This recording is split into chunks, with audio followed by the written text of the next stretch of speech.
Hey everyone, it's Maria here. Welcome to this live Q&A session today.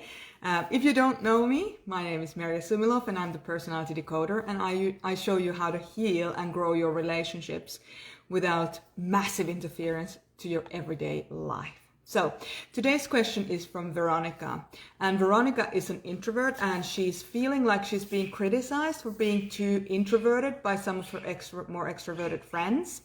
And her question, Veronica's question today is, in your experience, how much is an unhealthy amount of introspection for an introvert? This is a fantastic question because this, us introverts, we are often criticized for opting for that, fireside reading of the book instead of going to the pub and all that good stuff. So thank you, Veronica, for asking this question. It's a pleasure to answer this. So the very first thing I want to say is that introverts and extroverts need different amount of introspection because of their natural wiring. So just because we're introverted, it doesn't mean that we need to just be introverting. Just because, extroverts are extroverts, that doesn't mean that they shouldn't be introverting or introspecting in their time. So we all need different times in the inside and in the outside world.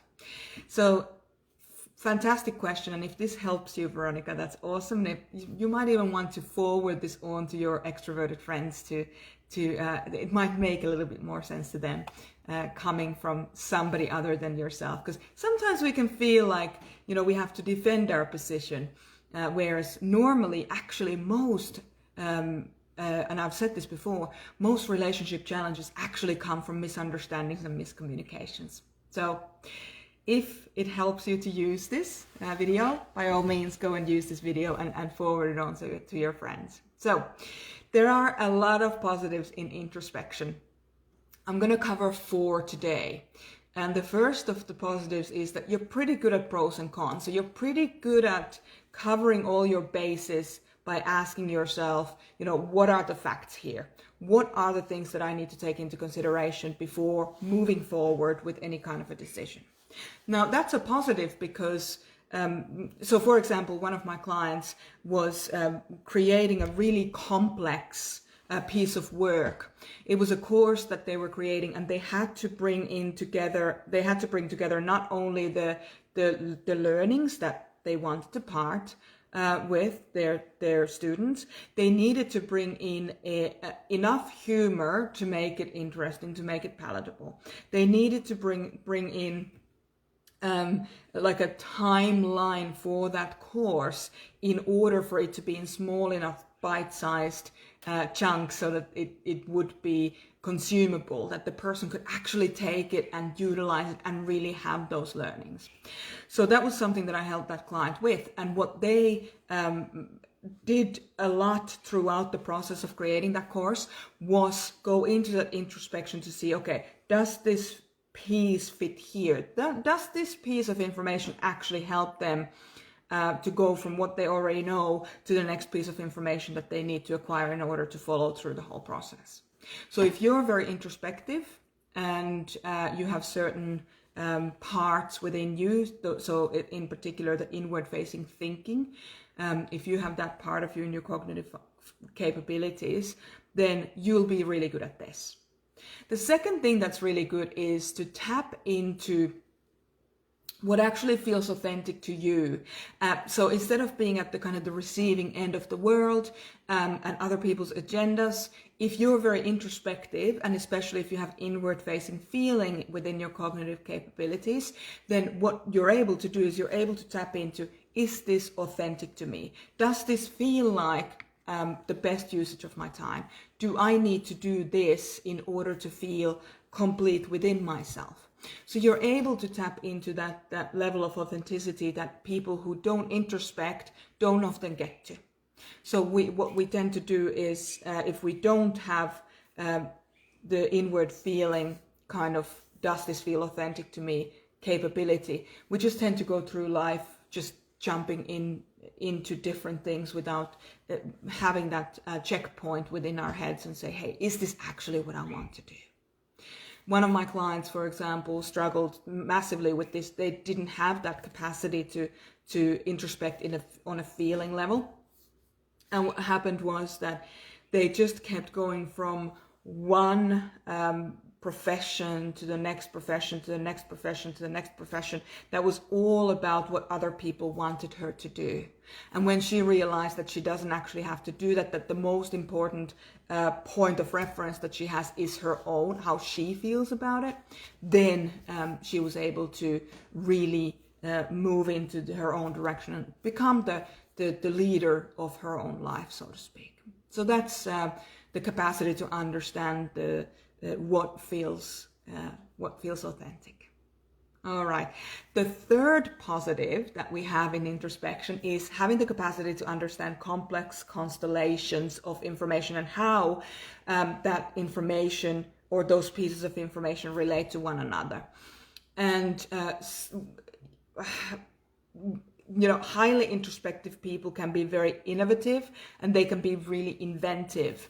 And so you come up with ideas that perhaps haven't even been thought of before, where you can bring one piece of information together with another piece of information and make it into a almost like this new discovery, or perhaps somebody else thought about it, but a discovery that really expands the shared consciousness in the world. So that's I know it's quite an etheric way of trying to explain it, but let me give you an example. So for example, I've been doing all kinds of different pieces of work as a professional person leading up to this point of what I'm doing now.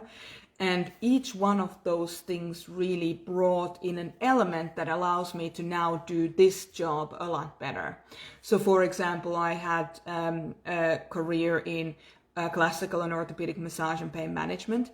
And when it comes to mentoring people, I have the capacity to understand that if their body is not flexible, their mind isn't going to be flexible. So if somebody is in a lot of physiological pain, they cannot consume and take in and implement information or learnings from what they're studying.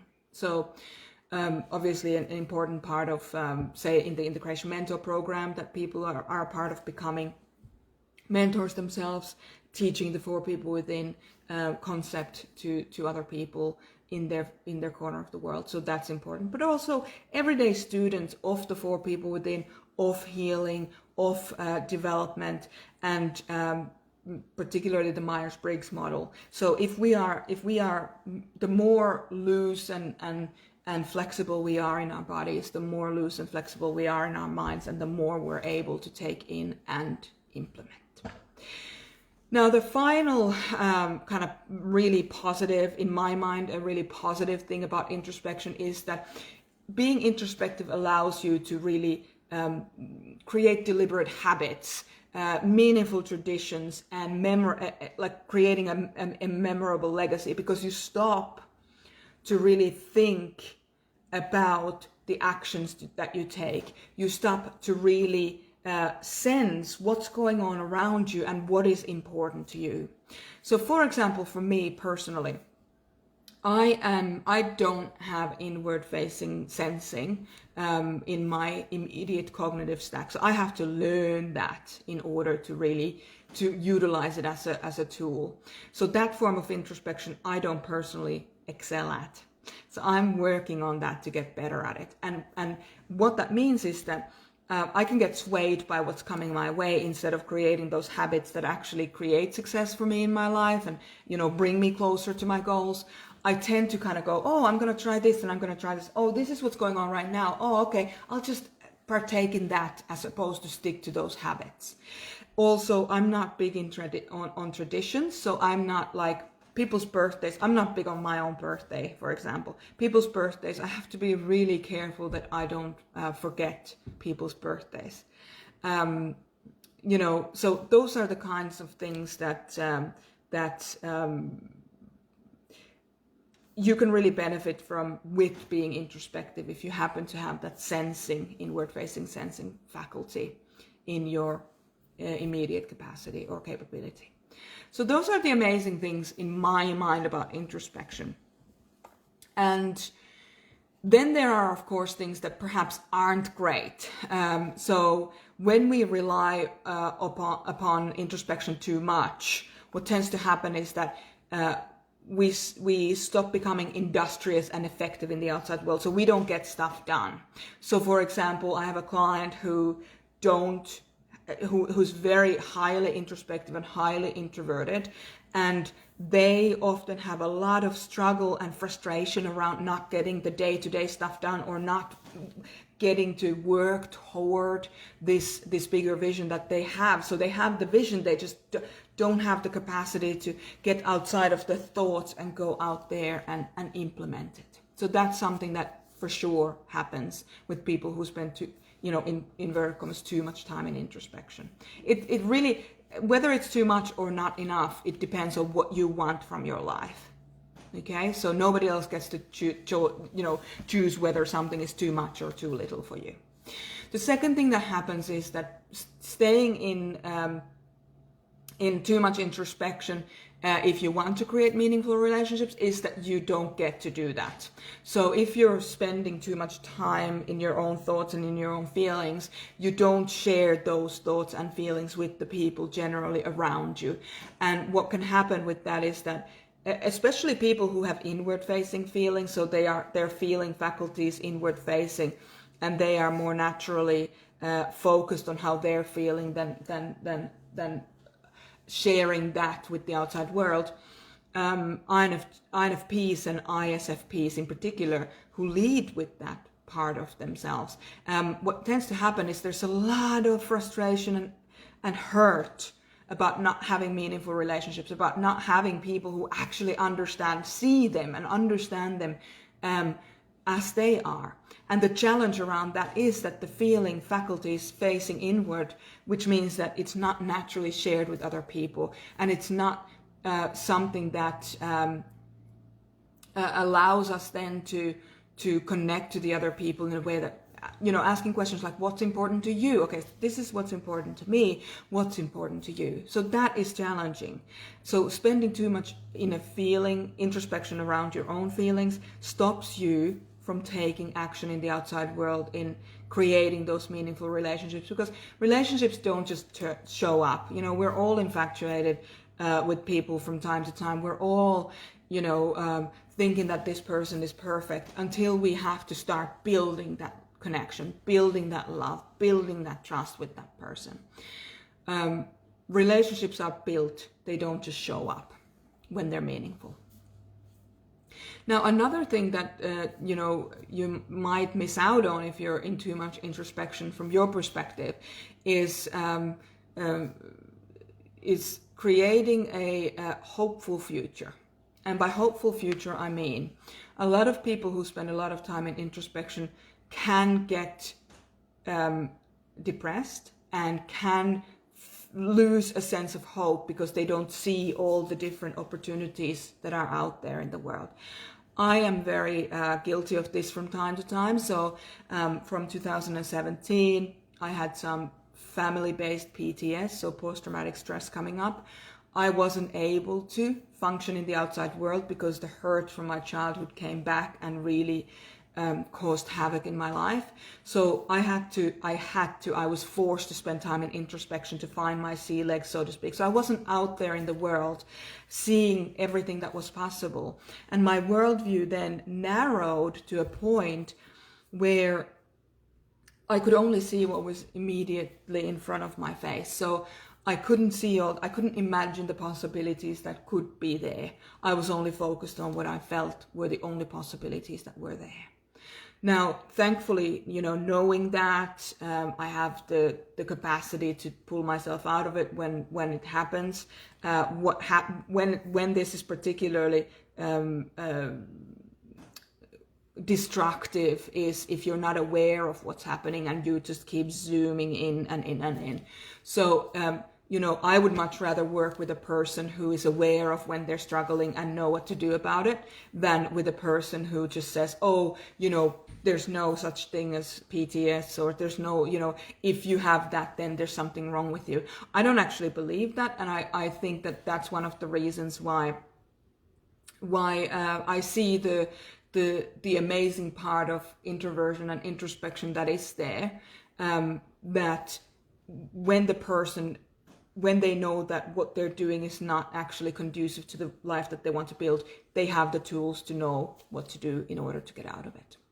So, but as I said, depression, like if you have one thing after another in life, and sometimes we have people that we lose, there might be big natural disasters, if it goes on for a long period of time, we can lose that sense of possibility out there and just zoom into too much of the possibilities that we perceive that are there, and that might be a limited amount.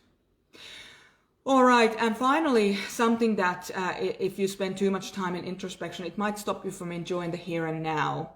So